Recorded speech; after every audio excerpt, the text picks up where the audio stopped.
Hello everyone, welcome to another DrillMaster video critique, this time of Vista Murrieta High School, the regulation platoon, and also it includes an inspection in there. But this is brought to you by my book, the Platoon Flight and Drill Team Coaches Field Manual. It's all of the concise information that you need for your platoon, your flight, your drill team, for competitions. And actually day-to-day drill. It's the concise information, not everything from the manual, just what cadets need to know. All right, so we're going to start off here. I was told that there's a long inspection period here, but I'm just going to look here, turning down my volume. Now, I wonder why the middle cadet put his hand up to the front. That was interesting. So, Commander, you're supposed to be 3 steps away, centered on the flight, and it looks like here we can see that the elements are too close together.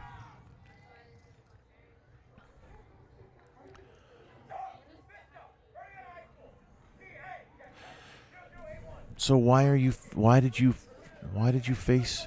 See, if your element leaders are, this is your first element leader right here, and commander is centered in front of the first element. Why did you face the team away? So a couple of heads moving there. We can see. Commander, you should be at sling. Oh, I see what you did. That's right. California, Arizona, that southwestern area. I remember you request permission to enter before, and then before you enter the field. I forgot about that.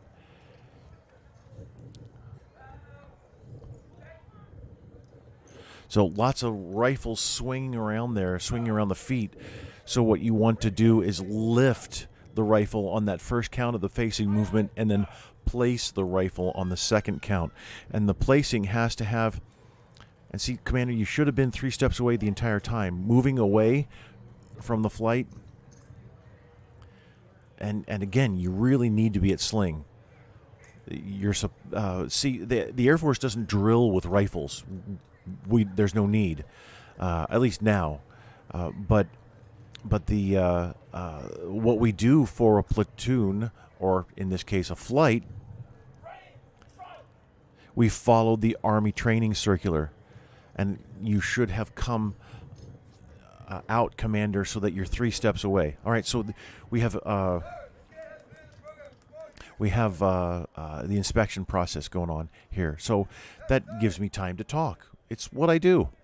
All right, we can see here that so Commander, you should be at sling arms. And let me finish the training circular. So when we're drilling the flight, an armed flight, we're going to follow the training circular, especially for the 1903.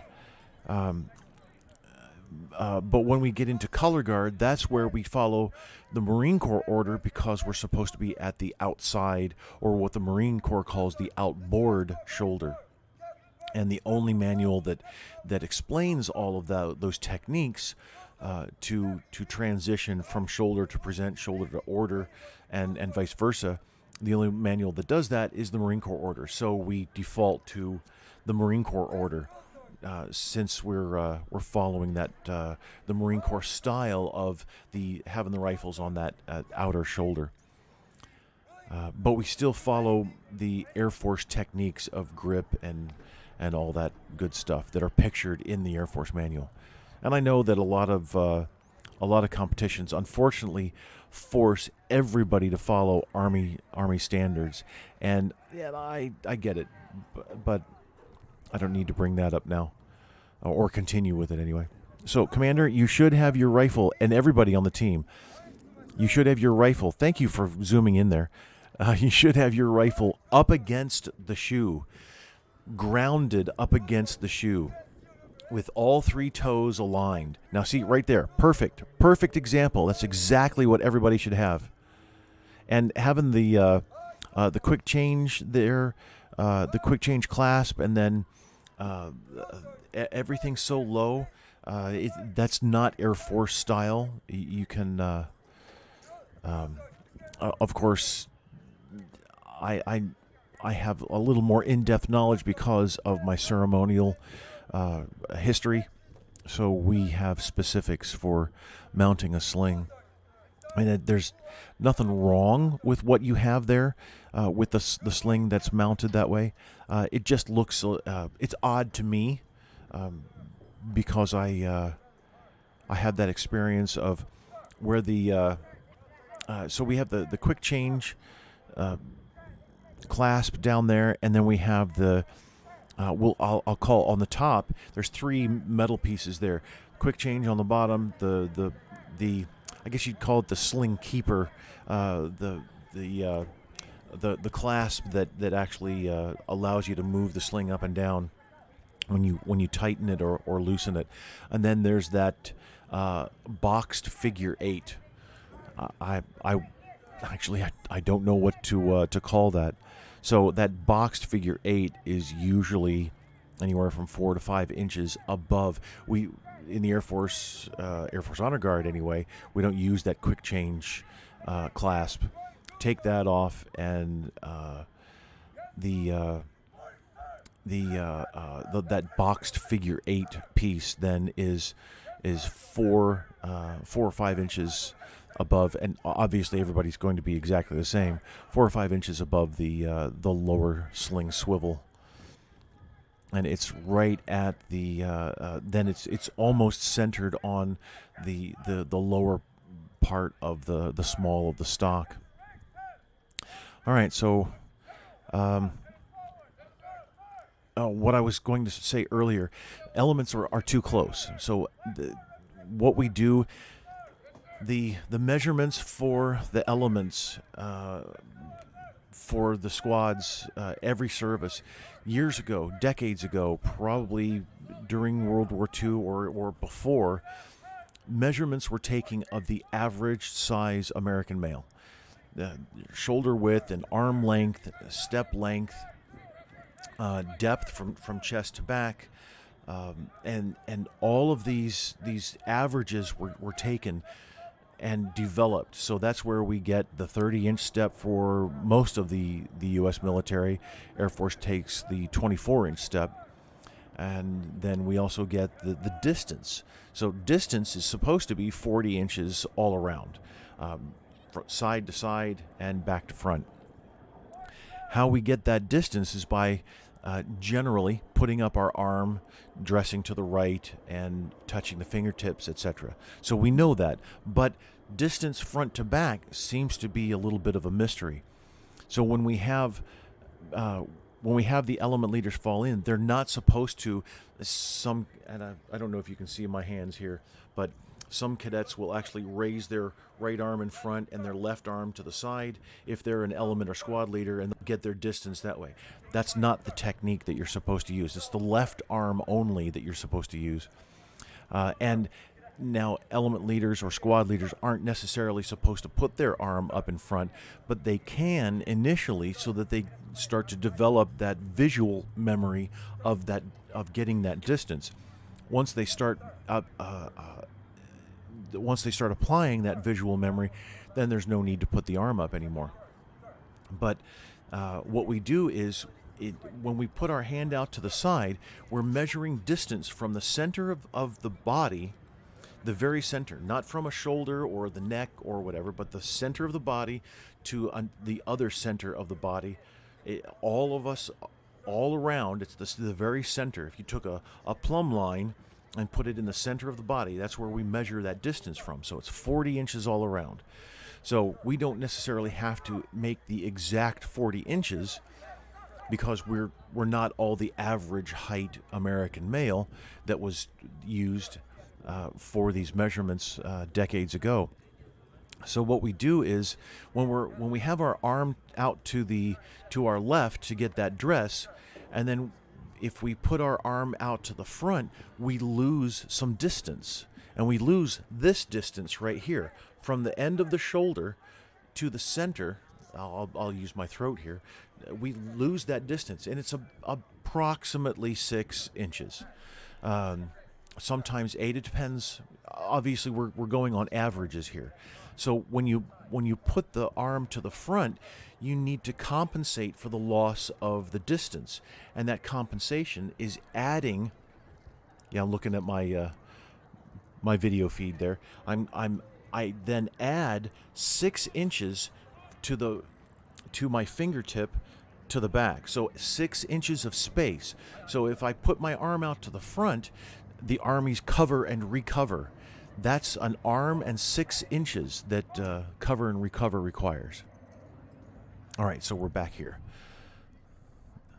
I'll turn up my volume. 3, 4, 5, 6. So you're speeding up. Don't speed up. You've got to use a metronome. And all right, so also preparatory command does not require that lift of the rifle. As a matter of fact, I just got finished. I just came back from this weekend judging the Oklahoma State state championship. When we had our drill down, what people call a knockout, when we had the drill down, there was one Air Force school.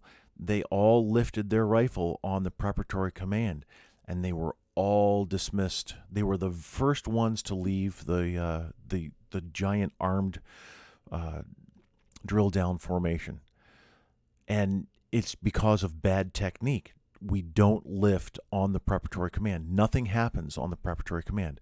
Right face, 1, 2. On that 1 is when you lift.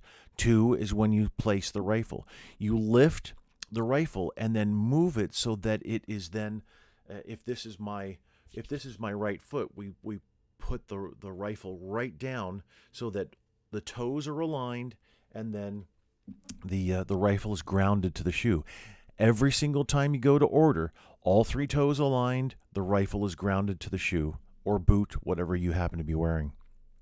So, and I notice here we have rifle angles. The alignment is excellent, absolutely fantastic here. That's perfect. But we have some rifle angles here that are quite inconsistent, very, very different. So you're going to have to look at forearms, whether they're parallel to the ground or not. But don't lift on that preparatory command. Arm swing is 6 and 3. So we've got varying arm swing. We also have some timing issues with that arm swing as well. Nice column movement there.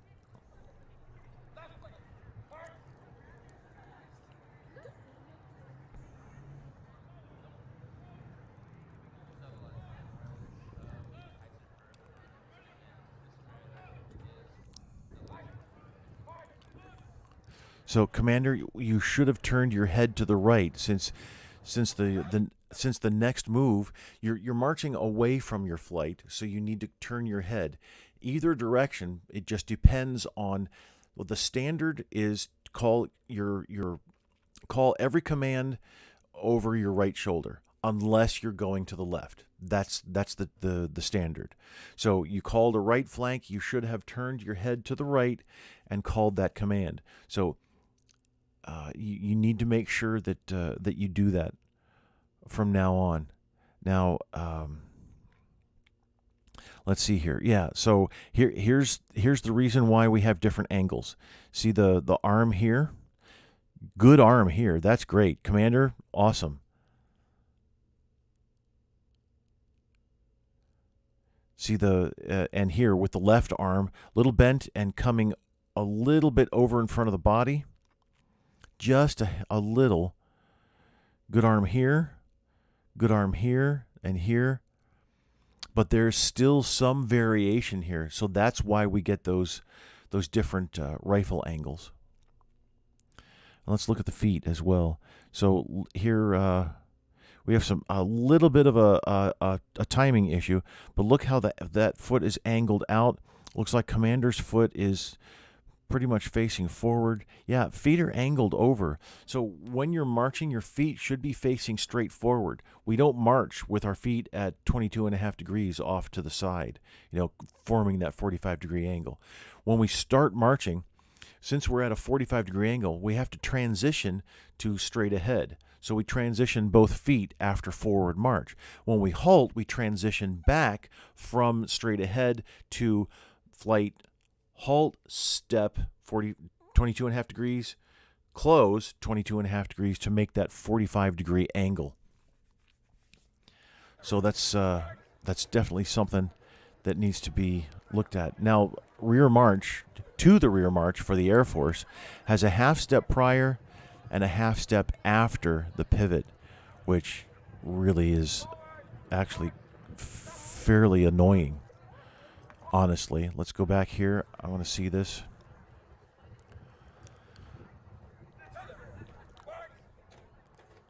Yeah, it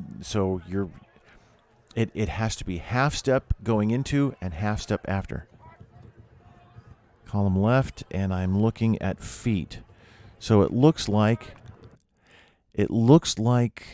now the little bit of a shaky video, but the team is relatively far away. Plus it's cloudy, dark, and all that stuff. So all playing against how detailed I can see.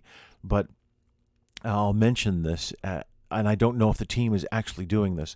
So the Marine Corps, Navy, and Coast Guard, for their half step, which includes the columns, for their half step, they toe strike. But they're the only services that do that. The Army and the Air Force heel strike on every step forward. So whether it's a full step or a half step, doesn't matter the step length, the heel is still striking.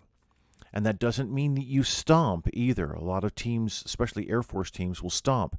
So what you have to do here is heel strike. Now, you're obviously lifting your foot so that the toe is leaving last. That's fine. That's normal walking technique. So that we're going to incorporate that into marching, because marching is walking at attention. So the toe is going to leave last, but then we're going to transition the foot forward so that the heel strikes, even with the half step, especially after the column movement.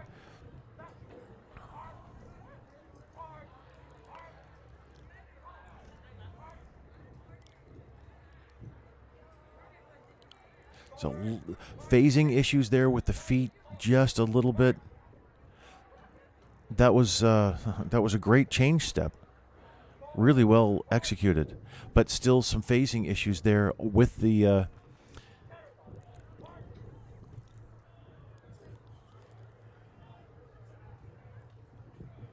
So I see. So you're really close. That's not bad with that halt. Not bad at all with the alignment, but the spacing is still off. So, Commander, you were on the wrong side there. But I see the sequence is kind of strange. And I get why you were on the opposite side. No, that's not how you count off. You're in line formation here, so you count off and all the heads turn except for, you don't count off front to back in line formation. That's column formation that you count off like that. So count off here in line formation is the element leaders don't turn their heads. They're going to say 1, but on the command of off, everybody else looks to their right. And the reason we look to our right is so that we know what our number is going to be when we finally say it. So element leaders say 1, then I'm going to pop my head back to the front. Since I'm in the second rank, I'm going to say 2. Third rank there, after 2 is called, then I'm going to turn my head to the front and say 3. So if you're in column formation, that's what you do. So, and the reason is so that you can let the people behind you know what your number is. So in column formation, element leaders are going to go 1, and then 2, but we turn the head as an indication, and here we need that indication as well. And so you completely turned that one around. Good execution, wrong technique.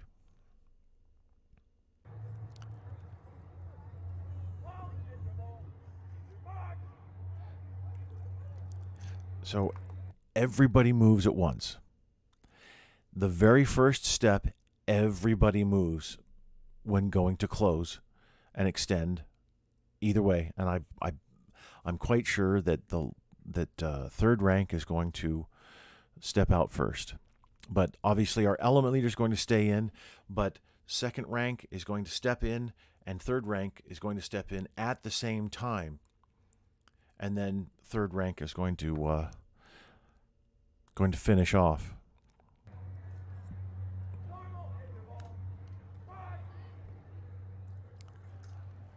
Yeah, that's everybody moves. So you can see there from your close interval and normal interval movements, you can see as soon as you went to dress right dress, everybody had to move out. So that tells you something, and what it tells you is that your steps are too small. You're closing in really, really tight, and then you're moving out so that you're just a little bit less tight. That's pretty much it. You're not moving out to normal interval. So what's the distance for a side step? Look that up for the Air Force manual. It's 12 inches.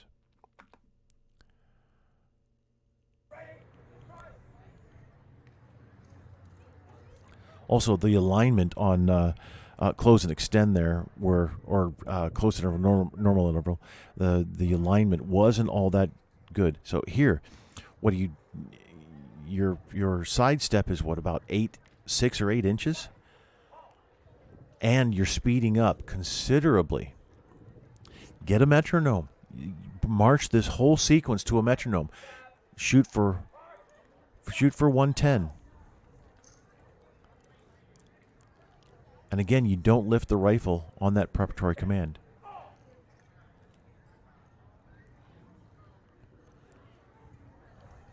Sir, Vista, Murrieta High School, CA, that's 20081.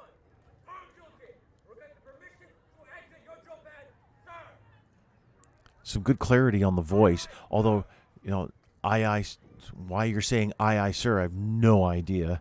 That's not an Air Force technique. It's yes, sir. But as you're calling your commands, you're kind of roughing it up a bit. Not necessary. You were clear when you were saying Vista Murrieta, but then you get into that rough sound, which is not necessary for a command voice. But let's see here. So different technique. Looks like this cadet is probably pushing his wrist behind the rifle and flaring the hand. We don't do that for flight drill. We don't do that for color guard. We do that. I know it's kind of strange, but honestly, I've been told that there's ambiguity or a huge lack of excellence or whatever it is in the Air Force manual. No, actually, there's not. It's very clear on what we're supposed to do. There was no need for the Air Force to rewrite all the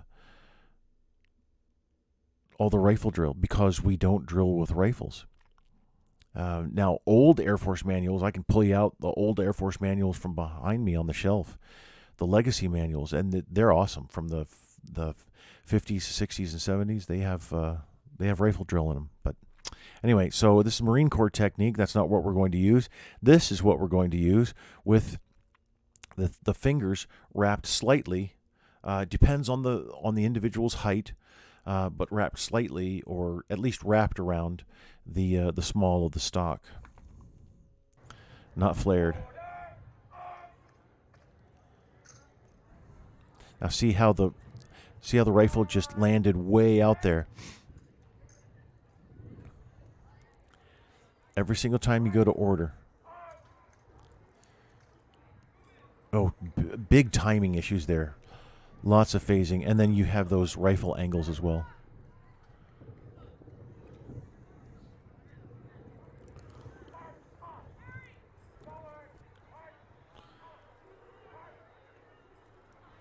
Well, it was interesting. Why did you sounded like you gave him a marked time, but it was just marked time, not marked time march. So just saying mark time in column formation, that's a ceremonial technique, and that's only for colors. So tendency to speed up a little bit there on your columns.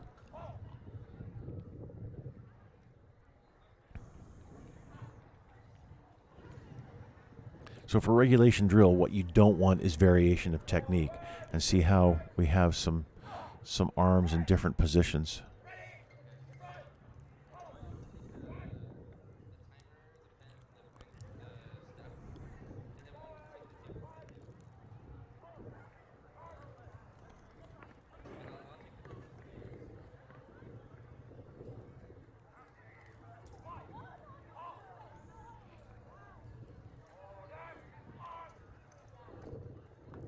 So when you go, I just saw that when you go to order, the rifle's only supposed to be 4 inches from your chest. So, and again, one of those measurements that I was talking about earlier, 4 inches is the average man's fist, average adult male. That's the fist, so it's 4 inches across. So you can use it as a guide. It's measured from the breastbone there. Now, so when you're coming from right shoulder to order, the first position you're going to go to is not port; it's the port position. And I know there is a distinction between that. So you're coming off of right shoulder, and you're bringing the rifle to the port position. It's going to be across your body, but port is where you have your right hand on the small of the stock and your left hand on the upper hand guard there. The port position would be, which you're not going to do in the transition from right shoulder to order. So you're going to bring the rifle into the left hand, but your right hand still remains on the butt of the rifle, and then your right hand transitions up to grab the higher on the upper hand guard, and then bring the rifle to order. So you want to make sure that you go to that 4-inch distance. Now, I gotta say, there's lots to work on, and we all have things that we need to improve. Even me, obviously, I have some things that I constantly need to work on and improve. So here, rifle positioning is all over the place. You can even see here, this rifle is very far forward of the feet. Several rifles are, or the rifles are away from the feet, or both, away from and forward. So every single time you got to get that muscle memory of every single time you come to order, you place that rifle down so that all 3 toes are aligned and the rifle is grounded to your shoe. And when you do that, when you go to order, then you need to just pause for a moment because you're developing muscle memory, and then look down. All right, so it's wrong. So you adjust. Then you pause for another moment, and you feel that positioning. All right, so then you go back to port arms. Now go to order again, and you just practice and practice and practice until every single time it's exact. And it takes a lot of practice. So the team is doing really well in some of the marching alignment, and it was absolutely phenomenal almost throughout the whole performance. Really well done. But the spacing between elements, though, spacing between the ranks looked pretty good. But the spacing between elements, there's visual memory there of the element leaders being closer. So definitely use that arm plus 6 inches technique that I was talking about. And once you develop that, then the element leaders won't have to put their arm up anymore. Now, here's another technique that I'd like you to try. When you're practicing, every single time you halt, just say dress and cover. It's not formal. You put your arms up, you get your distance, you go back to attention. It doesn't require talking, doesn't require anything else except moving and dressing to your right, covering on the person, on the individual to your front. But you need to make sure that when you're in column formation, you're dressing to your right, and the third element's putting their arms up, getting that arm in 6 distance. Or if you're in line formation, then the element leaders are putting their arm up with the arm in 6 distance. And it's just informal, really quick. That is going to help you, and do that every single time you halt at first. And I know this is going to take up a little bit more of your time. However, you're working on technique that's really going to pay off in huge dividends eventually. And the eventually could come next month, or it could come a couple of months from now. But what you want to do, especially at the start of the year, is every time you halt, just say, all right, dress and cover. Everybody moves, gets their position. Commander, you get your 3-step interval from the flight. Make sure you're centered. All right, now you go. And then you halt again, and you do the same thing over and over and over. Now, eventually, you'll be saying dress and cover less and less and less and less as you halt. So it'll come time when you actually stop saying dress and cover. And because the team is always going to be aligned, because then you've developed new visual memory, because you have visual memory right now for a little bit closer, a little bit tighter formation. So you want a little bit wider, the proper distance there. And once you develop that visual, the new visual memory, you'll be fine, just fine. So definitely you're doing some things correctly, but you've got some work to do there. And I really appreciate it, Vista Murrieta. I really appreciate the requests for feedback, and I wish all the best also to the cadets. Keep practicing. Thank you.